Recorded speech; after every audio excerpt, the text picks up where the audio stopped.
کان الانسان عجولا، میرے بندے تو بڑا جلد باز ہے، تیرے اندر صبر نہیں ہے، دیکھنا کہیں غلط فیصلہ، اپنی عقل پہ چلو گے تو غلط فیصلے کرو گے۔ وکان الانسان اکثر شیء جدلا، تمہارے اندر غصہ ہے، جلدی غصے میں آتے ہو، لڑتے ہو، لوگوں کے حق مارتے ہو، اپنی عقل پہ نہ چلنا، غصہ عقل کو کھا جاتا ہے۔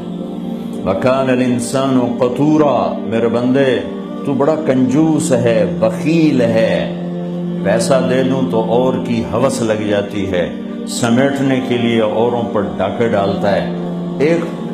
بدماش ڈاکو ہے جو گن پوائنٹ پہ پیسے لے لیتا ہے، ایک مہذب ڈاکو ہے جو بڑے وائٹ کالر کے ساتھ لوگوں کی جیب سے پیسے نکال لیتا ہے۔ جتنے انفیئر مینز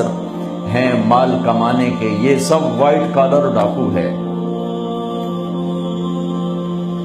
میرے بندے وَكَانَ الْإِنسَانُ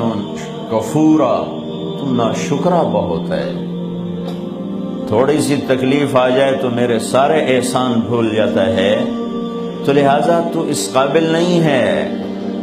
کہ اپنی منزل طے کر، راستے طے کر، کسی اور سے پوچھ جو جاننے والا ہو، اس سے پوچھ جس کا علم کامل ہو۔ جب زمین آسمان میں نظر دوڑائی تو اللہ کے سوا کوئی ہے نہیں جس کا علم کامل ہو،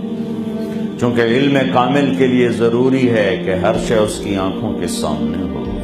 جو گزر گیا وہ، جو موجود وہ، جو آنے والا وہ، اس کے لیے ضروری ہے کہ وہ ہر زمانے میں موجود ہو، اس کے لیے ضروری ہے کہ وہ ابتدا انتہا سے پاک ہو، اس کے لیے ضروری ہے کہ کوئی چیز اس سے چھپی ہوئی نہ ہو، اس کے لیے ضروری ہے کہ اس کے اوپر کچھ نہ ہو جس کو دیکھنے میں مشکل پیش آئے۔ تو جب یہ صفات میں ڈھونڈتا ہوں تو صرف اللہ بچتا ہے جس میں یہ سب کچھ ہے، باقی سب کہیں نہ کہیں آ کے رک رہے ہیں۔ جو پیدا ہوا، جسے موت آئی،